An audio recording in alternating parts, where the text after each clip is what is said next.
Welcome to Top Wise. Today, we delve into the teaching of Jim Rohn about success by doing. You have the ability to make the decision to become all that was intended for you to be. You may develop your sense of who you are as a person and attain your full potential if you are enthusiastic and put in the work. Do not accept anything that is less than what you are capable of intended for you to be. You may develop your sense of who you are as a person and attain your full potential if you are enthusiastic and put in the work. Do not accept anything that is less than what you are capable of. As soon as you flip things around and begin to extend yourself, you'll come to the conclusion that the most valuable aspect is the process of expanding your horizons itself. It's incredible how much potential there is inside each and every one of us. How we feel about ourselves and what we are capable of becoming are the best indicators of our genuine worth. Let's put our attention on all the fantastic things we are capable of doing, such as making money, helping others, and creating new businesses. The possibilities are really limitless. You have the capability of traveling really far. If you commit to philosophical thought about how you should behave and how you should think, you have the opportunity to make a substantial shift in your life. Your sphere of influence may be far larger than you now realize. When you push yourself to your physical and mental limits, you have the opportunity to have positive feelings about yourself. You have amazing intellectual and athletic ability, as well as limitless potential and possibilities to accomplish everything that you set out to do in life. It is essential to acknowledge this fact and go on with taking steps to achieve your objectives. Keep in mind that success can only be achieved through action, and along the journey, you have the ability to influence and assist others around you. Participating in activities is an essential component of life, since it enables us to make the most of the resources we are provided with. It's wonderful to hear that you place a high value on physical movement. Now, what do you think is the most significant question I should ask you? My view is that engaging in physical exercise is an excellent approach to enhancing both our bodily and mental health, as well as bringing more pleasure and satisfaction into our lives. We may feel revitalized and energized after engaging in any kind of action, whether it be playing a sport, working out at the gym, or just going outdoors and moving our body. We may build a feeling of well-being and optimism that can have an influence on many facets of our lives if we make physical exercise a consistent component of our daily routines. This can have a ripple effect. Therefore, let's throw ourselves into physical exercise and make use of all the advantages it has to offer. Putting in long hours and putting in a lot of effort are both marks of devotion and commitment. Spending your days doing something you like to its fullest potential may be enjoyable and gratifying. If you continue to push yourself to offer your best effort, you will eventually get the results that you have been looking for. It's fantastic that you're devoting some of your time to formulating a philosophy around physical exercise. Keep in mind that everyone's experience is different, which is why there is no predetermined amount of time that you should invest. If you keep analyzing and improving your strategy, you will eventually discover a method that is most successful for you. Finding the correct mix of rest and exercise may lead to a lifestyle that is both healthier and happier, but there is no answer to this issue that is applicable to everyone in every situation. You may determine the ideal proportion for you by engaging in some trial and error and maintaining a keen awareness of your own needs. In the Old Testament, there is reference to a cycle consisting of 6 days of labor followed by 1 day of rest. Even if this could be seen as archaic by some people, there's a chance that it's still useful today. We are now used to a 5-day work week with 2 days off, which has the potential to be effective as well. Because the way in which we approach our activities may have an effect on our general well-being, it is necessary to have a philosophy to guide how we do so. One piece of advice that might be useful is to consider rest a must rather than just an ambition. The pursuit of goals is the point of living. The achievement of goals is the point of living. The purpose of life is to test ourselves to see what we are capable of doing with the changing of the seasons, the opportunities that life presents, as well as our own minds and spirits. Finding out what you are capable of doing is the primary goal of life. Now that you have to do it, you need to have a mindset on how much time you are going to spend doing it. And I've determined that effort is more valuable than convenience in this situation. You can't afford to take too much time off during the summer since the garden will quickly get overrun with weeds if you do. Life is always moving forward, and if you simply let it go, the risks of living will start to outweigh the benefits of living before you know it. Therefore, every one of us has to have our own perspective on physical exercise. Permit me to provide one of the more impressive examples I am aware of. It says as follows: there is an old proverb that advises people to put their whole effort into whatever it is that their hands find to accomplish. That is a philosophical viewpoint. You remark something along the lines of, well, I'm getting by with half my might. You're good to go, but first you need to settle on your own unique approach to the philosophy of action. Put everything into it and succeed. Do you consider it to have any redeeming qualities or value? To be honest, I have no idea. You've got to decide. You have to put some thought into this. You need to assess it on your own and place it on the mental scales that you have developed for yourself. You are responsible for generating your own solutions to the problems. It's wonderful that you're working with young people. The ant mindset may serve as a useful guide for putting in long hours and accomplishing what you set out to do. Maintain the high quality of your work. The fable from long ago implies that there are lessons that can be learned from ants by anybody, but particularly by those who are lacking in motivation. Excellent metaphysics. The tenacity with which ants pursue their goals is admirable. Perseverance is the key to success, and that is what I want to emphasize most here. If they have made up their minds to travel someplace, there is nothing that can stop them from getting there. They will find a method to get through the hurdles, whether it involves going over, under, or around them. They are going to continue looking till they discover another route. What a motivational approach to life. Never stop looking for a means to get to your target. This is an ongoing process. Thinking about winter during the summer is such a good attitude that even two ants are aware of its benefits. It's wonderful when one can maintain an optimistic view. Even if it's possible that not everything will always go as planned, it's crucial to keep your attention on the positive aspects of your life. It's a beautiful thing to be able to appreciate the beauty of our surroundings while basking in the warmth of summer. Keep in mind that it is best to look on the bright side of things and have an optimistic outlook at all times. Let's keep building our homes on rock-solid foundations and getting ourselves ready for any difficulties that may come our way.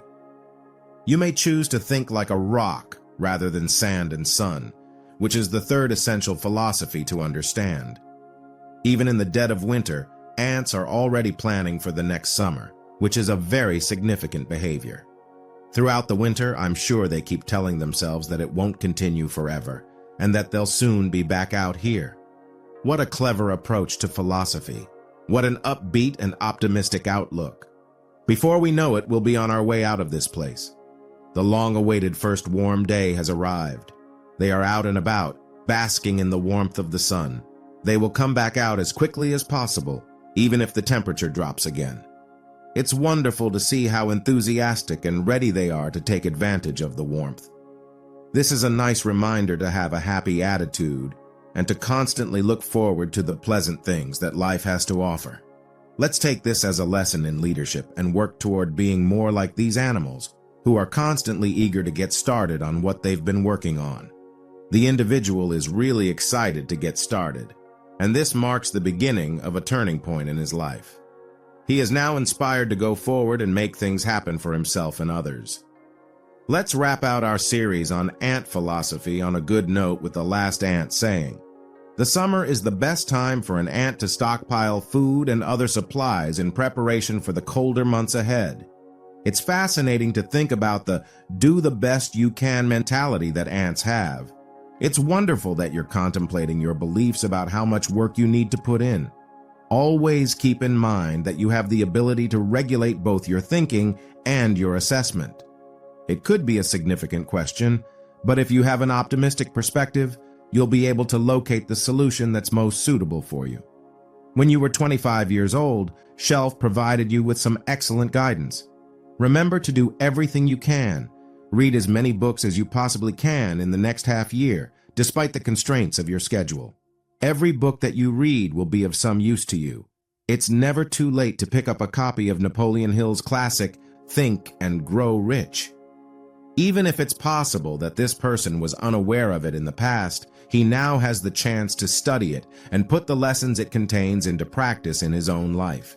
He has the ability to achieve tremendous success and improve his financial status with the honesty and hard work that he puts into his endeavors.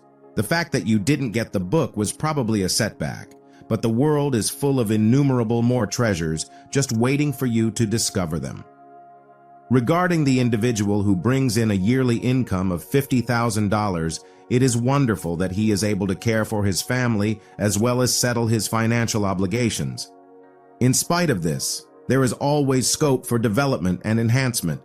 He has the capability of doing even more in life by adopting a constructive mental attitude and working diligently toward his goals. In my opinion, having an annual income of $50,000 is not only a good starting point, but also more than sufficient to lead a life that is not lacking in any way. It is essential that we avoid comparing ourselves to others, particularly those who may have higher incomes, and instead concentrate on achieving our own goals. We have a lot to be proud of in terms of what we have achieved, and we need to keep plugging away at our objectives. It is wonderful to have a clear understanding of what is important, the whole scope of your influence. You may get the greatest satisfaction out of life and feel the best about yourself if you push yourself to the limits of your potential, both intellectually and physically. Keep in mind that you should constantly try to achieve your best and accomplish all that you are capable of. Continue forth and give it your best effort. You should try to interact with as many different people as you can, read as many books as you can, acquire as many skills as you can, and participate in as many activities as you can. Why not push yourself to your limits and discover how much you are capable of accomplishing? Your inquiry over the possible height of a tree is quite interesting to me. Trees are remarkable organisms, and they make every effort to realize their maximum potential. They dig their roots down as far as they possibly can and generate as many leaves as they possibly can. Seeing how they push themselves to the limit is motivating. We have the ability to choose whether or not we want to live up to our full potential as human beings. We have the choice to become all that we are capable of being, or we may choose to settle for less. It is up to each of us to maximize our potential and fully appreciate the freedom of choice that is one of the defining characteristics of what it is to be a human being. Let's make the conscious decision to reach our full potential. You have the option of settling for a version of yourself that is less than what you were intended to be, or you can decide to live up to the full potential of who you were created to be. I'm only recommending that you think about what all of this may do for your life in the next year, 3 years, or 5 years, if you improve your philosophy of action and go for it all. I'm not saying that you should do any of these things. I'm just proposing that you think about them. Therefore, the difference in worth is not the quantity. If you do the best you can and earn $10,000 a year, we consider that enough. If you do not do the best you can, we do not consider that enough. We consider it sufficient if you work hard, put in your best effort, and bring in $1 million annually from your efforts. The difference between earning $10,000 and $1 million is just putting in as much effort as you possibly can. Not so long ago, a gathering of psychiatrists extended an invitation to me to give a talk in the Los Angeles area. That struck me as a really interesting point, because they were interested in hearing my narrative despite the fact that I did not complete my education. I went to see a psychiatrist. I had the courage to say this in the midst of my presentation. Ladies and gentlemen, let me tell you what I believe most messes with the mind. They said, in your opinion, what causes the greatest confusion in the mind? I expressed that I believe it is just a matter of accomplishing less than you are capable of, which interferes with the mind and produces a variety of different types of mental harm. I have faith that if we commit ourselves to becoming the greatest versions of ourselves, we will be able to realize our full potential and do remarkable things. It is possible to increase our self-confidence and experience a feeling of achievement by approaching things with passion and giving them our very best effort. It is essential to keep in mind that the more we challenge ourselves, the more room we give ourselves to develop and learn. Therefore, let's welcome competition and work hard to become the finest versions of ourselves that we can be. It is incredible to think about how much potential lies dormant inside each of us. Our self-perception and the things we are capable of doing are the best indicators of our genuine worth. Let's keep our attention fixed on our progress and all the opportunities that are yet to come. We have the capacity to develop into whomever we want ourselves to be, to do remarkable things, and to have a constructive effect on the world. You have the capability of traveling really far. Consider how much more powerful you might become if you continued to exert it. You have a fantastic chance to investigate philosophical ways of thinking and to enhance both your mindset and the things you do. This presents an opportunity for a transformation in one's life.